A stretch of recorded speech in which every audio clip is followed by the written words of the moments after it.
Okay, we're here at Vin du Lac and overlooking Lake Chelan. Tell us a little bit about the winery, the property, when you guys started, that kind of stuff. Yeah, well, just to start, I'm Larry Lehmbecker, and this is Michaela Markusson, and we're the owners, partners of Vin du Lac. And so we discovered this beautiful piece of ground in Chelan in 2001, actually.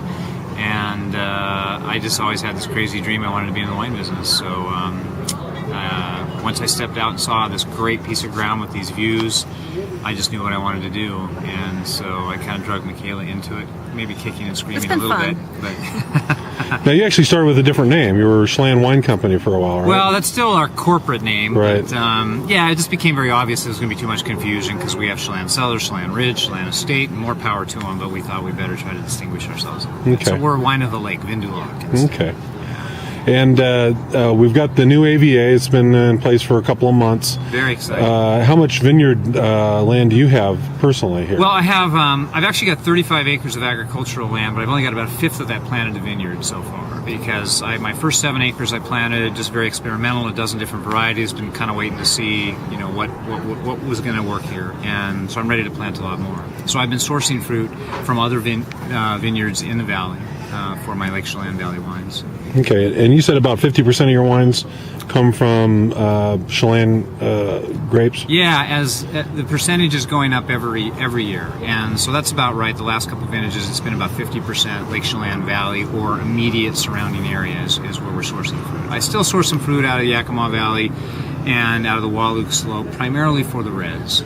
Okay, so of the wines that you make from Lake Chelan grapes, what do you think is starting to stand out as far as trends for this area? Yeah, well, I don't want to pigeonhole this as a white area because there's a lot of guys that are really excited about some of the reds here, particularly Syrah, Cabernet Franc, maybe Pinot Noir. Certainly Malbec has shown really well here. And there's some other things planted like Tempranillo out on Tildio's site, which is a very warm site that's doing really well. But, I mean, for me, I really think what we can do better than maybe anybody else in Washington, maybe more than most places on the West Coast, are white wines, and I'm talking particularly about the Alsatian varietals. Riesling, certainly, Pinot Gris, Gewürztraminer. But some of the other whites where you like some crispness in them too, Sauvignon Blanc. I mean, if you want to do a Northern French-style Sauvignon Blanc in Washington, Chelan is one of the places where you can get that kind of minerality and crispness. So those are the type of wines I'm really excited about doing from the AVA here. And we'd be remiss if we didn't talk about the Viognier, because I think you topped our Viognier tasting a couple of years ago. I did, and that had a Chelan component. And again, every year the amount of kind of northern fruit that's going into that grows and grows. And I like the fruit from this area for Viognier because one of the things with making Viognier is it can get pretty fat. It can, you know, in the warmer areas it tends not to have a lot of acid. And one of the stunning things about Chelan is the stunning amount of acidity retention that we get because of our later bud break and just kind of cooler climate in general up here. So Viognier we can get some good crispness out of, which really complements the style, I think. Let's talk a bit about your Cabernet Franc. It's won platinum in our Best of the Best competition 4 years running. It might be a little bit of pressure to keep that streak alive because no other wine in the Northwest has done that in the anything close to that in the 9 years of that competition. Where does the fruit come from? What's your secret here? Well, I tell you what, the core of that, I wish I could say the core was Chelan Valley fruit, but it does have some Chelan Valley fruit in it the last few vintages, but the core of that has been this little tiny plot of Cabernet Franc that's on the north side of Snipes Mountain, Upland Vineyards in Sunnyside. And I lucked into, there's 3 rows of it there, I lucked into getting that in 2002, and I've hung on to it ever since. And that site just seems to be magnificent for doing the style of Cabernet Franc that I like, which is a kind of more of the, you know, true lighter style, very typey, a little herbaceousness to it, and it just throws a magnificent wine every year. Yeah, so that's my secret. And good winemaking too. Good winemaking too. Yeah. Well, I think understanding Franc and what it needs, keeping a ton of oak out of it. You know, you definitely don't want to do that to it. It's a lighter, very perfumed wine, and you don't want to cover that up. You want to let that shine. So I'm excited about this year's. We've already, that wine has, I think it took double gold at the Seattle Wine Awards, and it also took best in class at the LA Wine and Spirits competition. That's the new vintage, the 2007 vintage. So we're shooting for platinum number 5. There we go. Now I'm curious, how do you get any work done with this view?